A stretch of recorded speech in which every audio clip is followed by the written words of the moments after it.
Hello, and welcome back for a final installment of the lecture series, Cultures of the Crisis, Corona and Beyond, offered by the Chair Group, European Culture and Literature at the University of Groningen.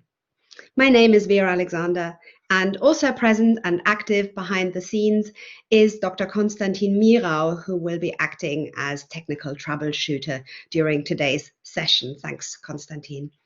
For the past couple of months, experts from cultural studies have analyzed the corona crisis, providing perspectives on the radical changes that we've all been presented with and analyzing cultural practices of coping with them. Today's final lecture is fittingly titled, So What's the New Normal? COVID-19 and the Quest for a Global Community. And who better qualified to collect the threads into what he calls a retrospective and outlook than the mastermind who came up with the initiative for this lecture series in the first place. Today's speaker is my indefatigable friend and colleague, Dr. Florian Lippert. Dr. Florian Lippert is Associate Professor, Deputy Chair, and Profile Coordinator of European Culture and Literature, as well as serving as an expert evaluator for the European Commission. He has published widely on self-referentiality in modern and contemporary literature and film, on discourse theory and social systems theory, and the European migration crisis. Speaking of migration, Salman Rushdie once wrote that, quote, "The past is a country from which we have all emigrated," unquote. Who'd have thunk that what we used to think of as normalcy would soon become such an unreachable and near mythic country? And where do we go from here?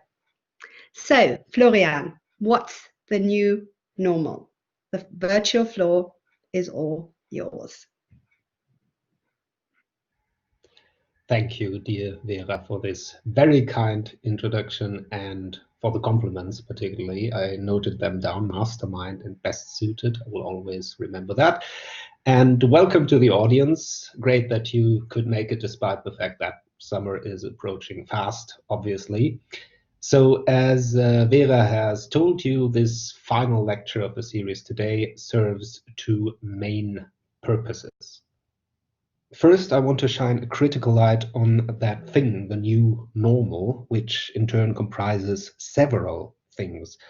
On the one hand, the new normal is an extremely trendy term, an expression that a rapidly growing number of companies, advertisers, political decision makers, scholars, and regular people, of course, have been using over the past week, despite the fact that the pandemic is far, far from being over, with confirmed global COVID-19 cases having exceeded 10 million at the beginning of this week. And as this discrepancy already shows, on the other hand, the new normal is not only an expression, but it's also a desire, an idea, and also an ideal, which I also want to address in this lecture today, particularly regarding the question who is actually excluded from this idea so far and from the alleged new normality. And last but not least, as Vera has kindly also already mentioned, I want to, while discussing these different layers and levels of the new normal, also look back at the lecture series Cultures of the Crisis, of which this lecture today is the final one, at least for now. So the chair group is already planning for a new lecture series after the summer. So watch out for that one, everyone. So today I will also pick up on some of the great insights presented by colleagues in the previous lectures, which is obviously a euphemism for me shamelessly recycling some of their best ideas today. What is the new normal? In general, I suggest that the question can be asked in three ways, or by means of three approaches, which I will call a diagnostic approach, a discourse-critical approach, and a conceptual approach. And I will discuss these three, and in the course of doing so, try to address some severe problems that come with this notion and this concept of the new normal. But I also want to try and suggest a way in which thinking this concept further might enable a productive perspective on what I will call the global common or the global post-corona community.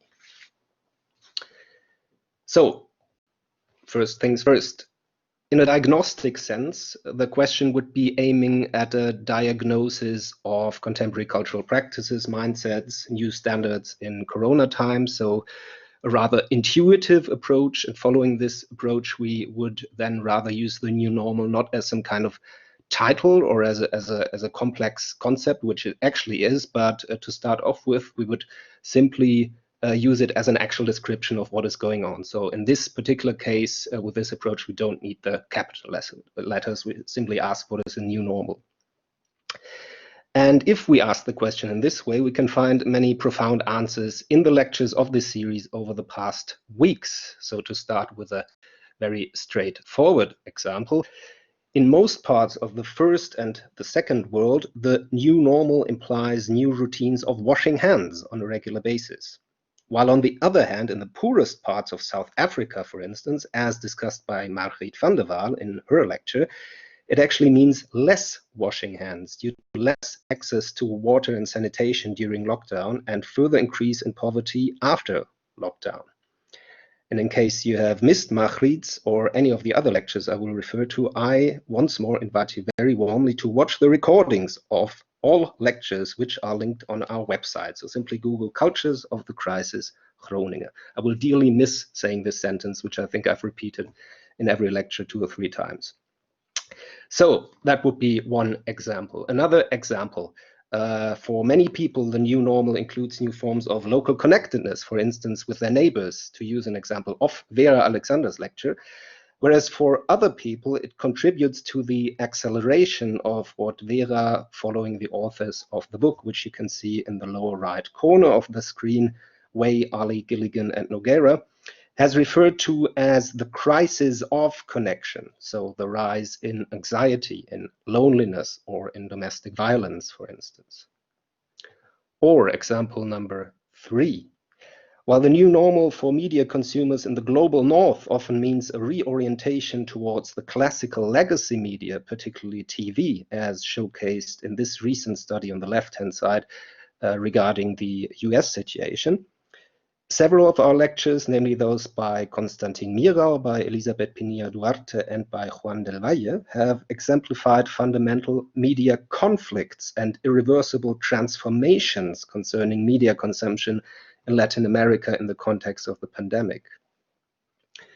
So, as these few examples already clearly demonstrate, is that in the diagnostic sense, the answer to the question, what is the new normal, is heavily dependent on cultural, social, and economic contexts, in which this question can imply very many, very different things. So in this sense, while the pandemic is a global one, there seems to be nothing global about the new normal. Realities have changed, but they have not got less complex than they were before. And above all, inequalities remain. As Cynthia Enloe put it, and I think, Vera, if I remember correctly, you also referred to this metaphor of the boat in a slightly different version in your talk.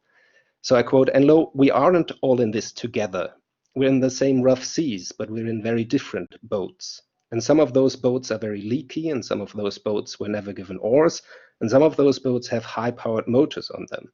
We are not all in the same boat."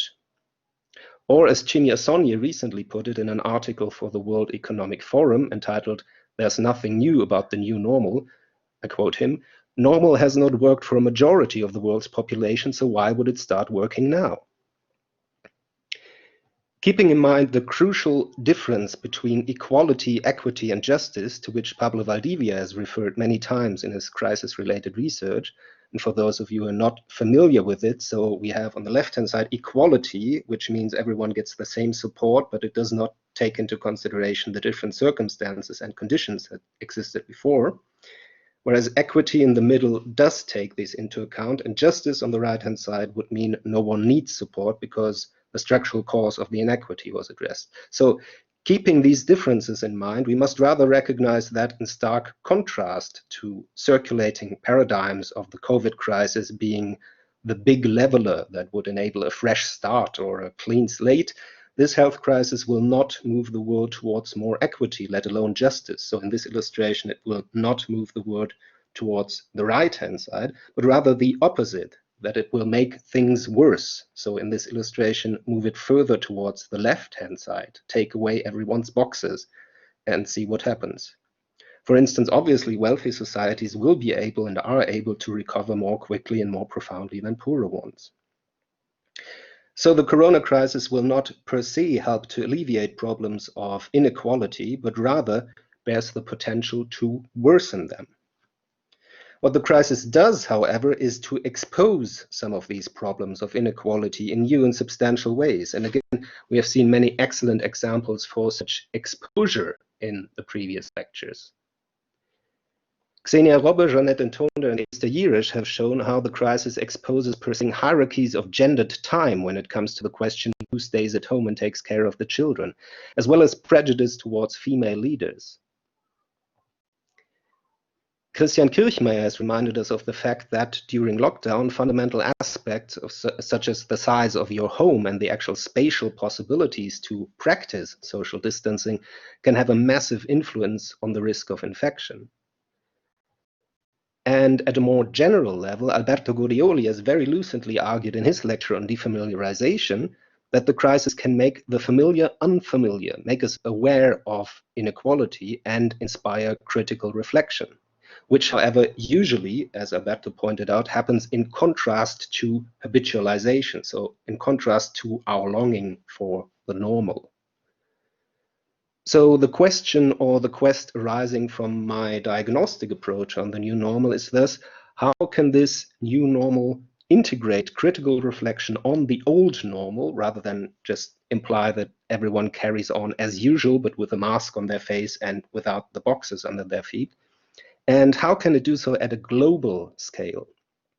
And if the global scale seems too big or this question sounds too naive, I would stress that the one thing that the whole world has in common besides the actual spread of the virus and the shutdown's collateral environmental benefits, such as cleaner air, lower carbon emissions, or respite for wildlife, etc., is attention to the virus. For this astonishing global streamlining of public discourses and political efforts, sociologist Hartmut Rosa has recently used the term joint attention. Interestingly, joint attention is actually a term or a concept from cognitive science, where it is often used in reference to the development of children. So joint attention in this original sense is the shared focus of individuals on an object combined with an awareness about this shared focus. So we speak of joint attention not yet when different people simply by coincidence look at the same thing, but only when they are also aware that they do. And following this metaphorical use by Rosas, this element of self-reflexivity, I would think, might indeed be of high relevance concerning the challenge arising from my diagnostic approach. I will come back to this idea at the end. For now, let me briefly refer to my second approach, the discourse-critical way of asking the question, what is the new normal? This approach is actually about the use of the term, the new normal, in quotation marks. So to be maximum precise, again, we have to add those quotation marks on this occasion. So what is, quote, the new normal, unquote? In general, as we have seen in the great lecture by Pablo Valdivia, Judith Jansma, and James Lee, the terminology used in crisis communication can play very important roles for the public imaginary, including potential misuse for indoctrination and political profiteering. Just think of this example of war metaphors in the context of the pandemic. Now, if we have a look at the use of the new normal or a new normal as a standalone phrase, we find that the corona pandemic is not the first global crisis during which the expression is used. So I've just begun to work on a rather large corpus of text from the last 20 years with the help of large-scale analysis software. And here are some preliminary insights resulting from this study, which I've just delved into. So in the early years 2000, we see some examples here, The phrase was used, for instance, to address, as we can see on the left-hand side, a time of great risk, that is economic risk, in which new business opportunities were to be found, as the author of the book on the left-hand side, the investor and venture capitalist Roger McNamee, expressed it. But also to describe, on the right-hand side, the recalibration of liberty and new security policies after 9/11 in the United States and elsewhere, as in that book on the right-hand side, published by the Lawyers' Committee for Human Rights. Later, the term re-evolved in the 2007-2008 financial crisis. In a famous article on the consequences of that crisis on the US-American economy, journalists Rich Miller and Matthew Benjamin prognosed post-subprime economy means subpar growth as new normal in US. On the other hand, Paul Glover, a former professor of urban studies at Temple University and ecological economics at Philadelphia University, argued that this crisis could be a chance for far-reaching changes towards more sustainable community policies. So not unlike some of the current post-corona debates to which I referred earlier. I quote him, "Everything that is normal around us was once a wild idea. The automobile started as a wild idea. The roof, table, chairs, plumbing, everything common was once a crazy idea. We have all adapted to new normals." In the years 2010, you could find the term not only in direct confrontation with its alleged opposite, a radical shift, but also encompassing business, politics, and sustainability, as compiled in this book on sustainable leadership by Bettridge and Whiteley. And today, in the corona and post-corona context, as we already addressed in the beginning, the term has even further expanded in potential meanings and contexts. We find it, amongst many other places, in advertising for post-corona education, for smart energy, and for advertising strategies. Also in a series of playlists offered by the BBC, quite good ones, by the way. Or, currently my personal favorite, in Europol, so the European Union Agency for Law Enforcement Cooperation, New Normal Safety Guide, including safety and security advice such as, so this is a poster you can order in 10 different languages. I highly recommend it because it contains very useful advice such as here in the upper left corner of the poster, "You can go outside again, criminals can too." Given the continuous expansion of its discursive use, it seems that the term "the new normal" is in acute danger of becoming what Uwe Pörksen, in his work on the tyranny of a modular language, has called a plastic word, a stereotypical quasi-universal buzzword that can be used to fit almost every crisis and post-crisis related circumstance, and whose connotative effects have long surpassed its original denotative substance. Pörksen introduced the term plastic word in 1988, inspired by Roland Barthes' amazed reaction to the growing worldwide popularity of products made of plastic back in the 1950s. So here's what Barthes had written back then about plastic. I quote him, "At one end the raw telluric substance, and at the other the perfect object. And between these two extremes nothing but a trajectory. More than a substance, plastic is the very idea of its infinite transformation." Now, in the face of such a transformation, in the case of the new normal, it is all the more vital to focus on what I would call the original semantic core promises of the term, the hope for a future that combines progress with stability in the areas it originally predominantly addressed, namely economy and ecology and sustainability. What needs to be recalibrated, speaking no longer in a purely discursive mode, but rather connecting back to the points I raised in the beginning, is the term's societal reference field. Away from Western-centric, self-sufficient reconstruction of the pre-crisis status quo towards a global, common project in the light of the inequalities and the potential of joint attention which this crisis has exposed.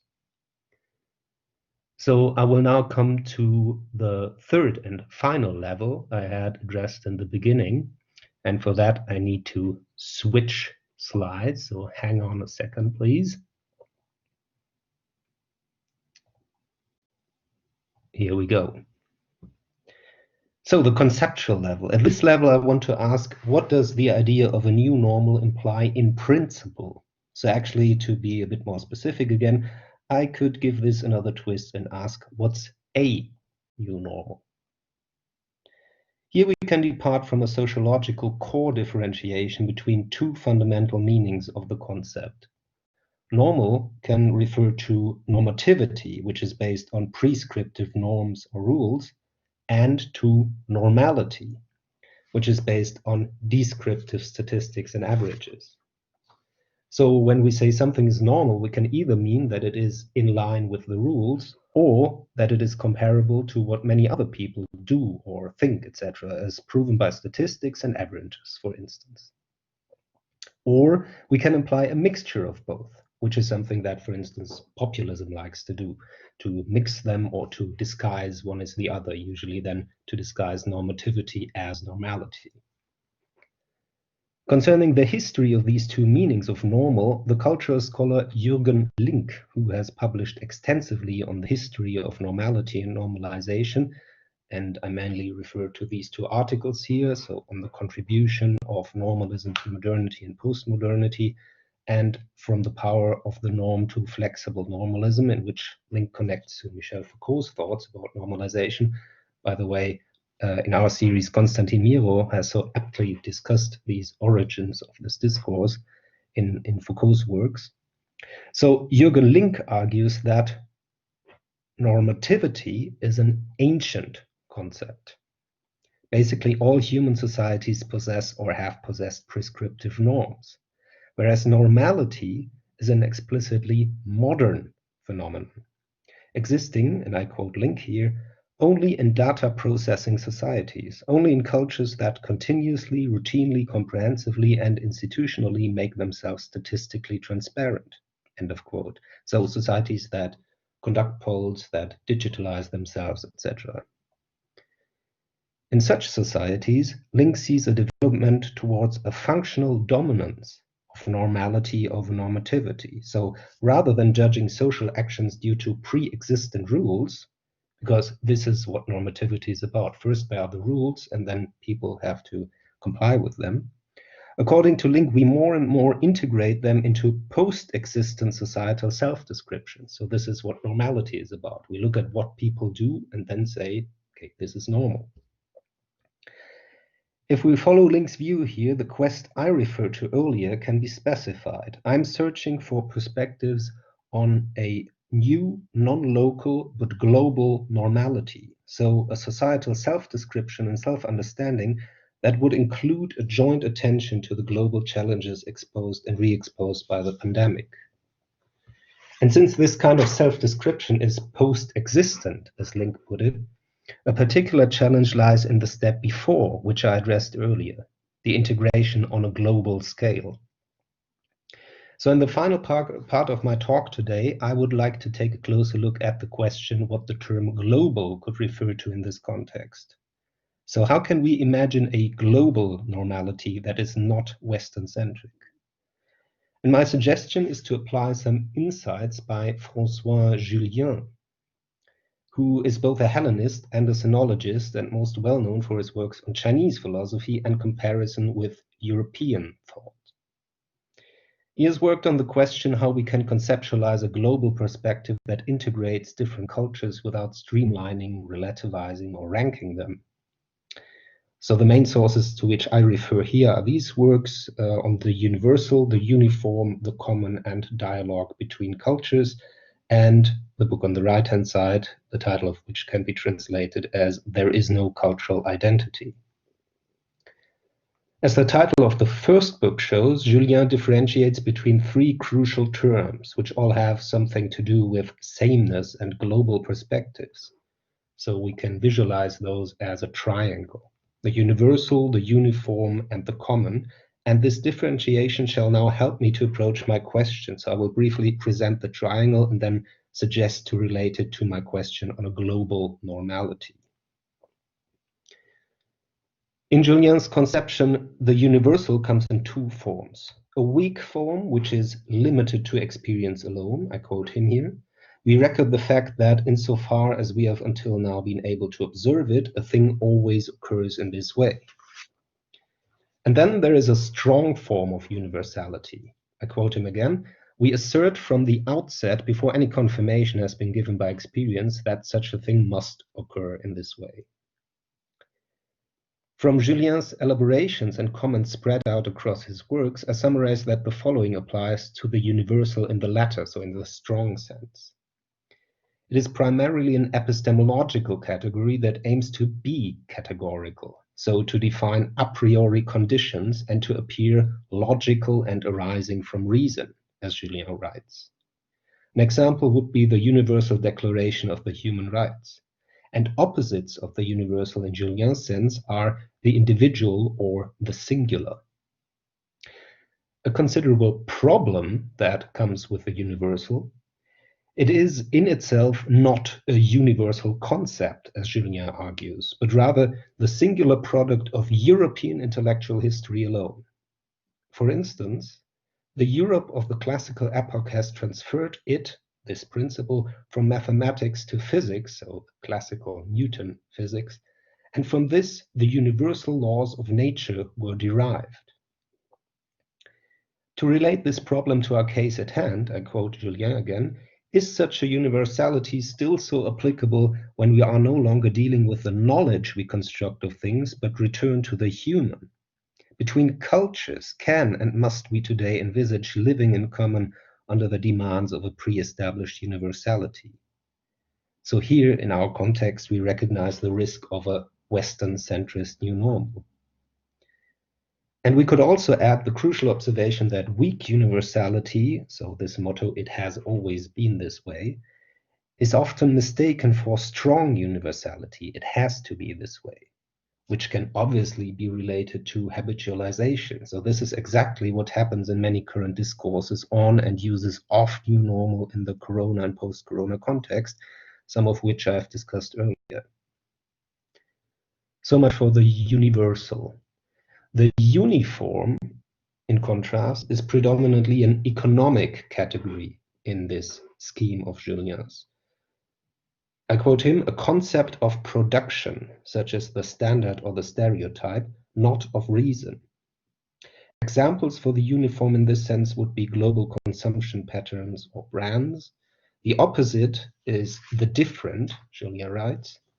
And a fundamental problem that comes with it is that it aims to appear as the universal or the common in order to maximize profit.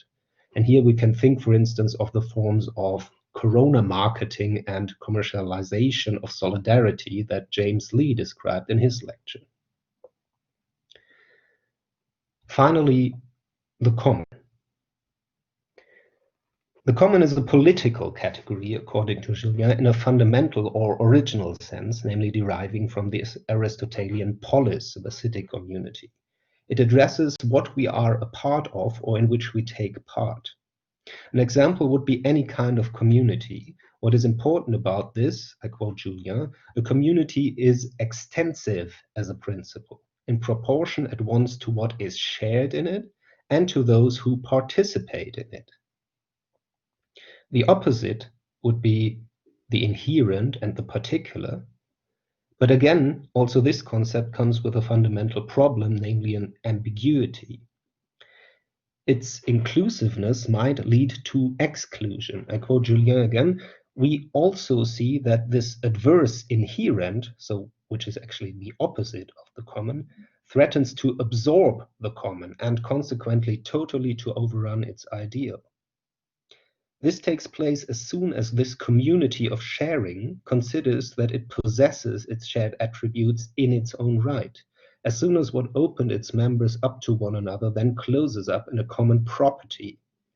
Designating an inside, it ejects outside. So, if we look at Julien's differentiation and apply it to a context, as I have just tried to do, namely the quest for a global post-corona normality, it encapsulates, and this is what I would like to close with, all the core challenges I have addressed today. The global attention paid to the virus must evolve into a common, self-reflexive and inclusive joint attention beyond habitualization, Western centrism and commercialization.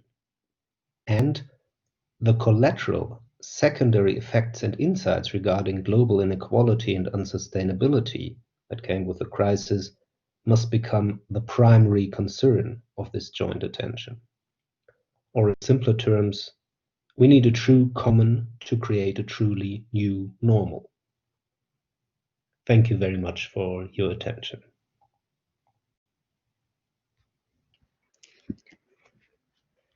Okay.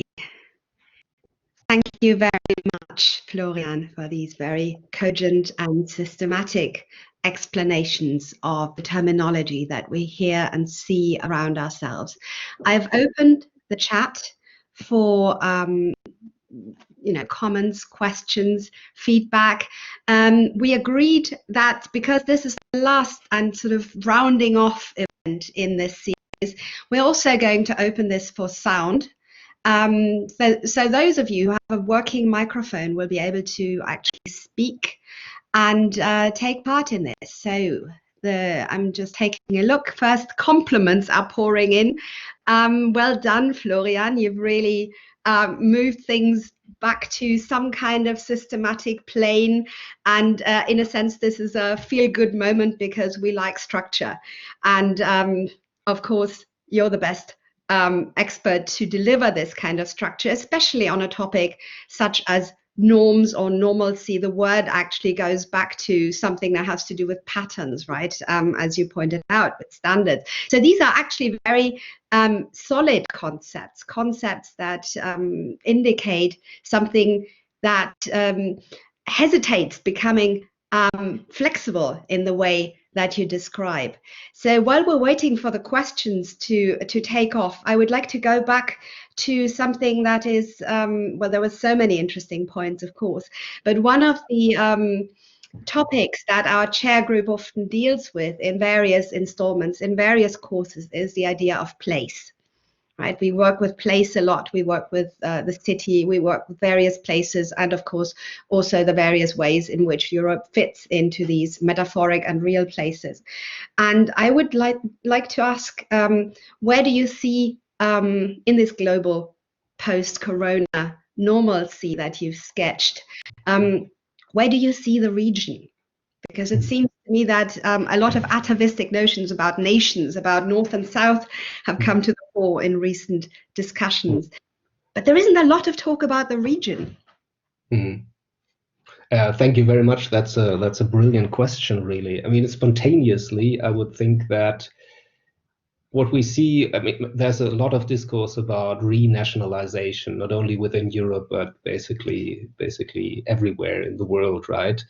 In the course of the COVID-19 crisis, so closure of borders within the European Union, for instance, which I would spontaneously and arguably probably quite superficially see as a reorientation towards the biggest possible unit that people are used to and that works, right?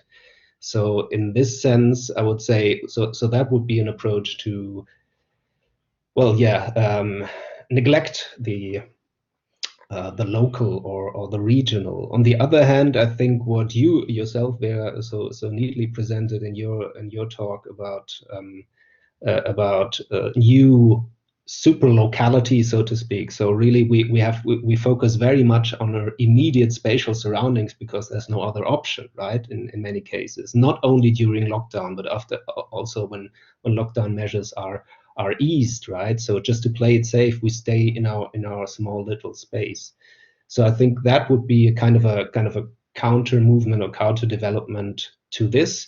And I also think that if I remember scenes of when borders were opened again between European countries, like between France or Germany, for instance, there were these very, very nice and very regional scenes of reconciliation of people partying with the appropriate distance, obviously, that they could finally cross the border again. In many cases, about regions, right? So the regional component in this case seemed to outweigh or seemed to be more crucial, more important than the national ones, which is kind of a hopeful sign. So I cannot, to conclude, this is one of those answers. Okay, I grab a couple of examples to mask the fact that I wouldn't now spontaneously be able to come to, say, a clear-cut conclusion, but I think there are tendencies in both directions.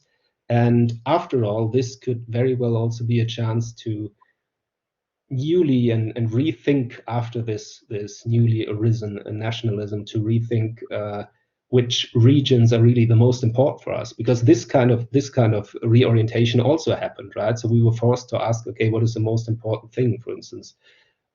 What are we really willing to take risks for, right? Do we really visit our relatives, or do we not take the risk, or do we not put them in danger, of course? So there was a constant these last few months, and continue to be, obviously. Let's not forget that this is really far from being over. So these times obviously force you to rethink what is most important. So you constantly recalibrate, calculate anew risks, which sometimes you really don't have full insight into. So in this sense, this might also be a starting point for rethinking what is most important to you in these spatial regional terms, for instance. Yes, thank you very much. And of course, there is a possibility for people to join us via the microphone. So if you have one, you're welcome to join us in the sound sphere while people are trying to sort out their microphones. There is a first question coming up, apart from lots of compliments, of course. Florian, well deserved. Where do you see, and this is the question, I'm reading it out, where do you see cultural and literary studies in the new normal you have just sketched? Here we go. Thank you for the great question, Judith. Yeah, that's a very good one, because it's a very self-reflexive one. I mean, an obvious answer would be what we tried to do, and this would be obviously speaking for or trying to speak for the previous lectures as well in this series. That was one of the things we were trying to map here and to sketch out, right? So I mean, one of the big challenges, arguably the biggest challenge about this, was not so much that we would deal with a medical issue, because we said from the outset of this lecture series that we don't speak about biology or medicine, because it's not our area, or it doesn't cover our areas of expertise, but we will look at the cultural phenomena surrounding it, the cultural effects, etc. And we came up with an enormous amount of, what I was going to say is, I think the biggest challenge was not this, but rather the fact that we do research on things that are just happening, right? So this is we look at what is happening now in the world and try to relate it what we know, theories we are used to, other examples, histories we're used to, etc., etc. So that would be the big challenge. So I think in this regard, but obviously there are also very, very interesting insights on a more historical nature, say in comparison to how people have reacted. I recently read an excellent paper by one of our students, in fact, about comparing Michel Foucault's description of the plague-stricken town with what is happening nowadays with shutdowns. So there are also many, many historical approaches that can be taken. I was going to say that I think first and foremost, this would be an example of us, the humanities or humanities scholars, orienting ourselves towards something, a phenomenon that happens everywhere in the world, and that is obviously of crucial cultural and social importance. What we will do in the new normal, well, it depends on how it develops, I would think, right? So I do think there is a very good chance, there are very good capacities for us as humanities scholars to come to the fore, amongst other things, because it's so complex. You see how you can connect all kinds of different cultural scholar and cultural theory approaches to this topic, as we have seen in all these brilliant lectures. Yes, I completely agree with you there. And so that's a very hopeful message in response to Judith Jansma's question here. Also because of what you said earlier about the importance of ideas, right? Ideas become things. Everything starts with the imagination and with ways of communicating these ideas. And I think I agree with you that this might be something that gains in importance and that becomes resituated. Since we started this journey talking about metaphors, one of the things I've continually sort of reflected on in these last few months is a visual metaphor, namely the face mask. I was just wondering whether you could share some thoughts on how this fits, because this is a really interesting, of course, practical element in our discussions and practical element in everyday life. There are recent discussions about how useful these face masks are, and of course it also engages with questions of covering, questions of identity. My elderly parents continually complain about not being able to recognize who's behind the face mask, and once they've recognized them, not to be able to understand what they're saying, because it also muffles voices. So there is something that changes our perception of individuality. Oh, that's a good one. I mean, yeah, it's omnipresent, as you say. Thanks for the question again, Vera. By the way, since Vera mentioned this, so we tried out this kind of mixed format for discussions, but if you are reluctant to use your microphones, which you could easily do by clicking at the lower, at the bottom of your main screen by just clicking on the microphone icon, you can also just keep asking questions via the chat function, as it were. So for those who are not familiar with it, you just click on the lower right corner on these two white arrows on pink ground, and then you click on the speech bubble, and you can do what the others have already done. So all the messages you saw popping up, you can produce these yourself. So, but to come back to this brilliant question. Yes, well, on the one hand, it's obviously omnipresent, as we said. On the other hand, what I found interesting on a side note is a very good friend of ours, for instance, she started producing wonderful, beautiful, and very individualized masks out of old T-shirts, whatnot, all kinds of, say, individualized cloth, so to speak. So I would maybe, if we could, and we see this all the time, like self-fabricated masks, which luckily seem to be just do the trick as the board ones, except for if you go for the really professional ones, which are in high demand these days. So you could maybe see this as kind of a symbolic or metaphorical, how to say, yeah, finding the good, or finding re-socializing, so to speak, with this excursion through Corona, if you will, right? So you can say, well, this is something where people really try and make a difference, reacting to and complying with the situation ultimately. I mean, all the, say, the cultural symbolism or the cultural background of this wearing masks and present. I mean, there was obviously there was this re-raising of the question, well, how legal is it not to show your face in public, like with political protests, etc., etc.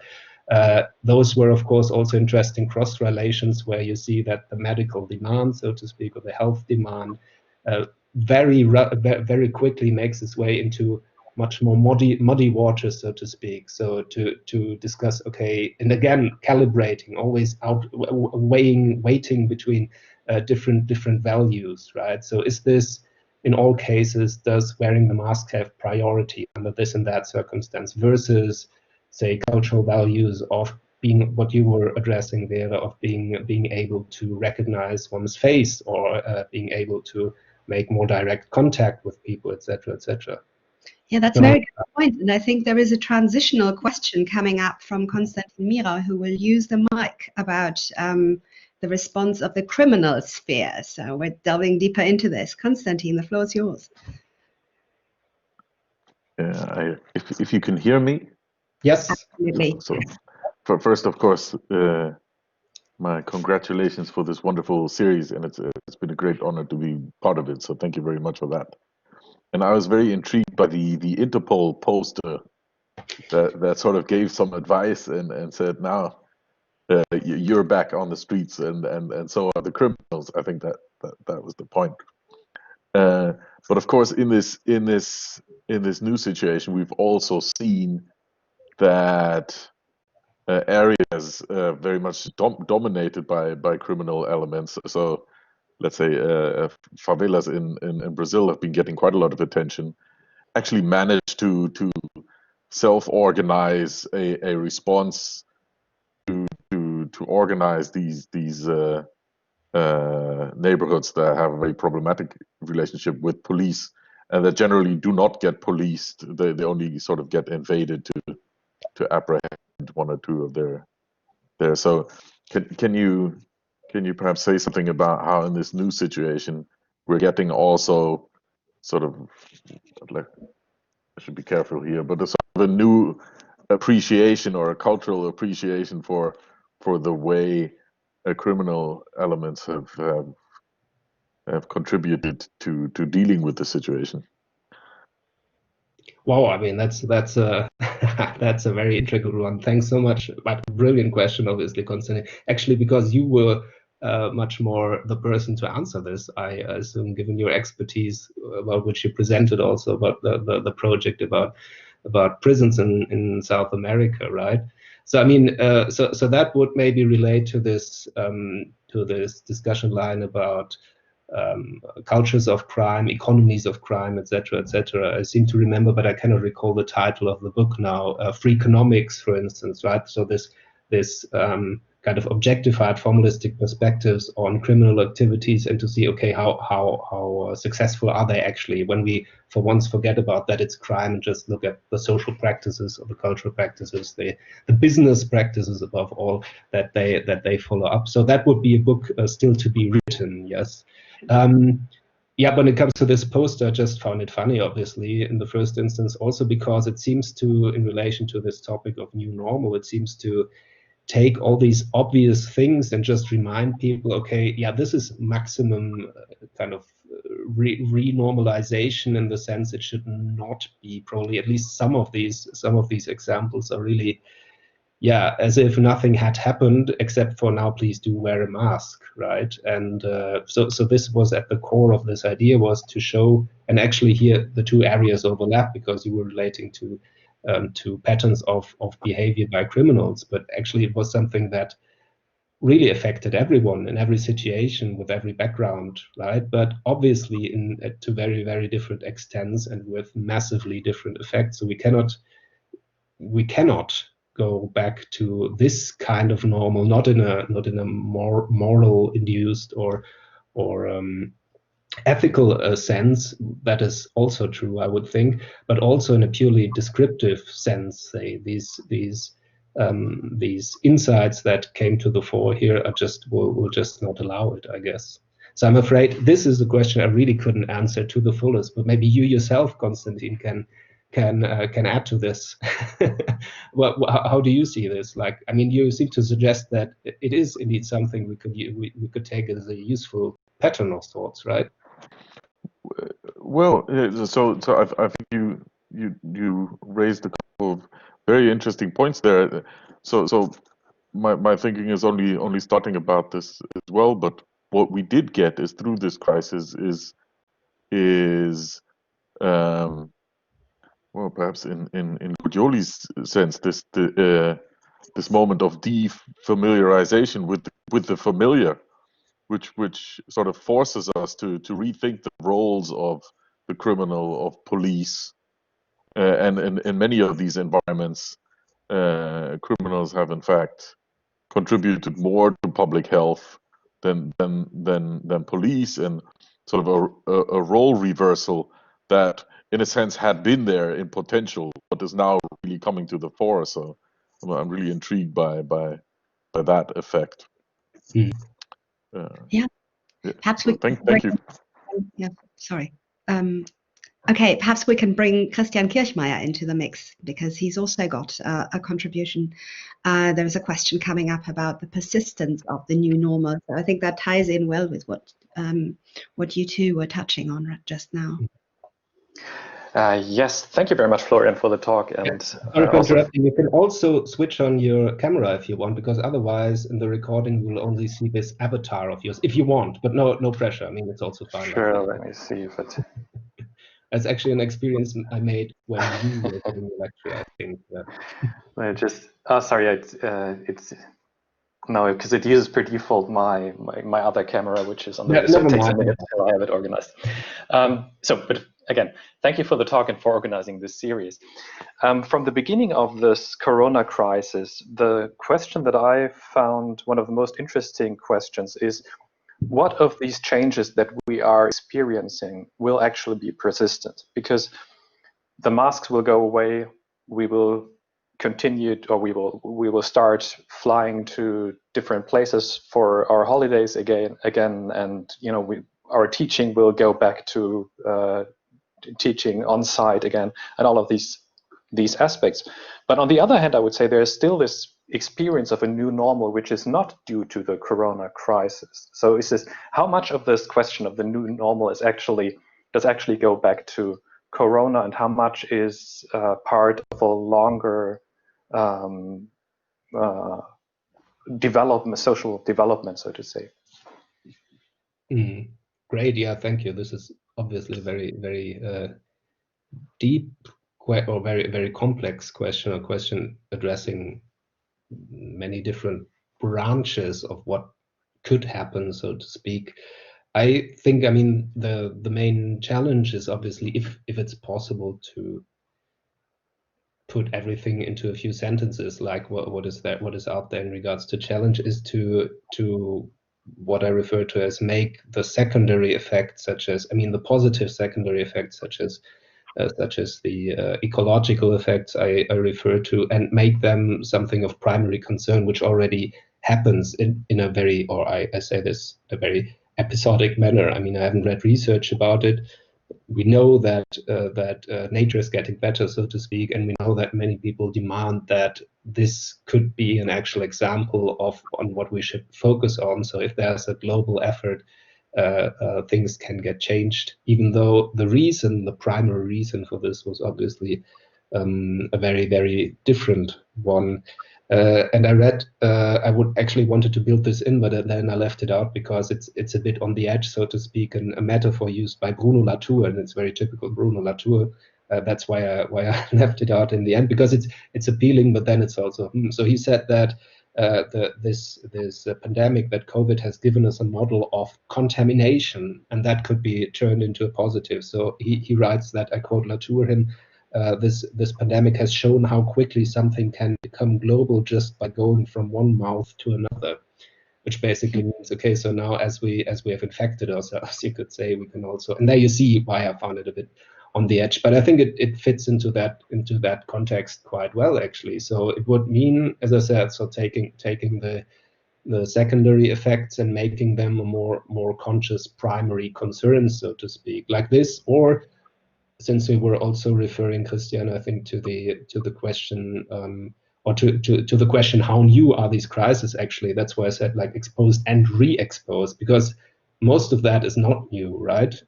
Or actually hardly anything. But so I try to express this by saying exposed and re-exposed in new ways, in fundamental new ways, like if you think of the scandals evolving in the meat industry, for instance, right? So first you thought, okay, like many infections in great meat fabrics, in Germany in particular. That's what I'm a bit more familiar with here. And then you thought, okay, is this a problem of the meat industry?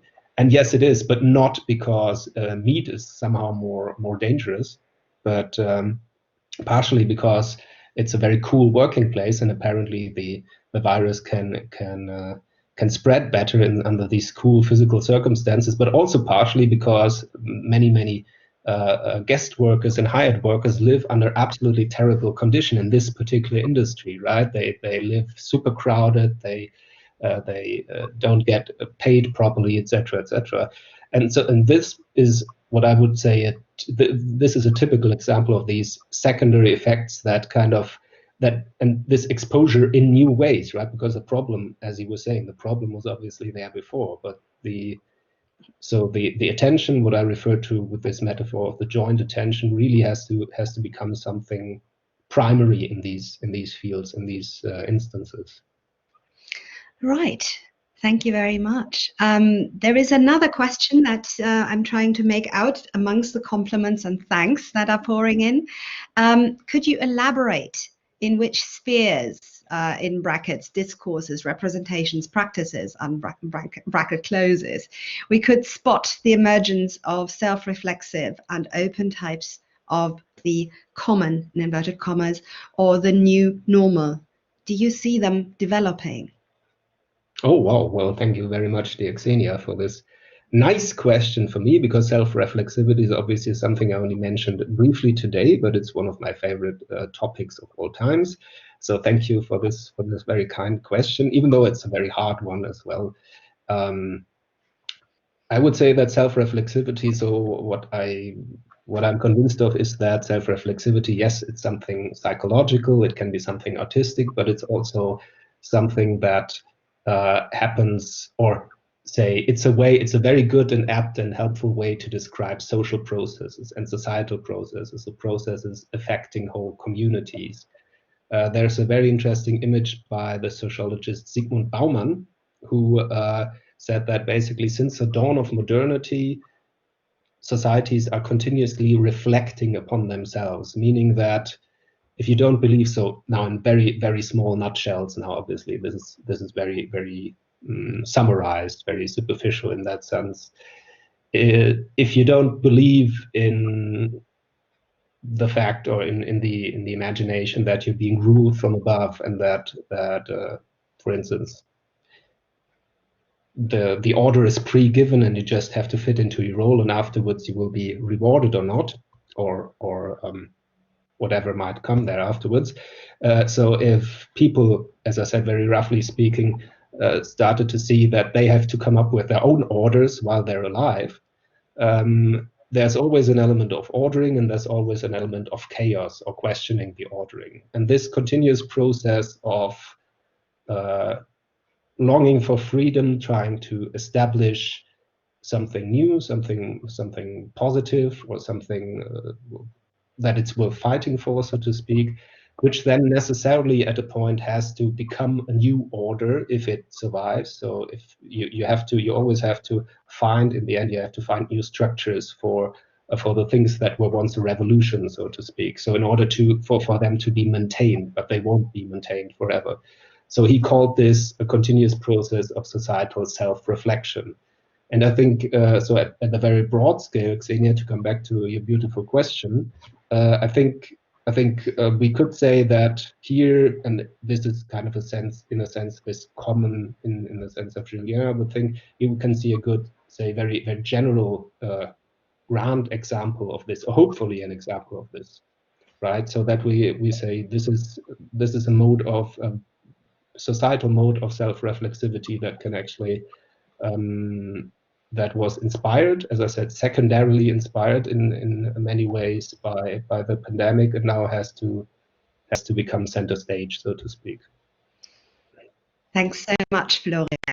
There is no better place to end, I suppose, than on self-reflexivity, because it shows how much of an open workshop this is. So while this series obviously ends, as does the academic year in the Netherlands, we can see that the creative challenges that we have touched upon remain in a state of development and flexibility. So hopefully this series has given everybody who stayed with us till the end some perspectives and tools to come to terms with what is happening to us at the moment. As Florian Lippert already pointed out at the beginning, there are recordings, so you can come back and, favorite us and keep listening to these perspectives, remind yourself of them. There might also be a follow-up in the shape of a publication. We'll have to see how that works. And if I may quote the chair himself in his chat message. Florian Lippert has certainly set a new benchmark for quality in remote scholarly work, not only with today's presentation, but in the shape of this entire lecture series that, as my colleagues said, has been a pleasure to play with, to contribute to, and to learn from. And what remains at this point is for me to wish you all a restorative summer full of ideas and things to note, and more ideas to tackle in the upcoming academic year. Thank you very much, and goodbye for now. Thank you so much, Vera. Same here. I won't add anything to that. Perfect final words. Thanks a lot, guys. Thank you once more for coming. And yeah, see you soon on YouTube, for instance, if you have missed any of the lectures. Take good care, guys, and goodbye.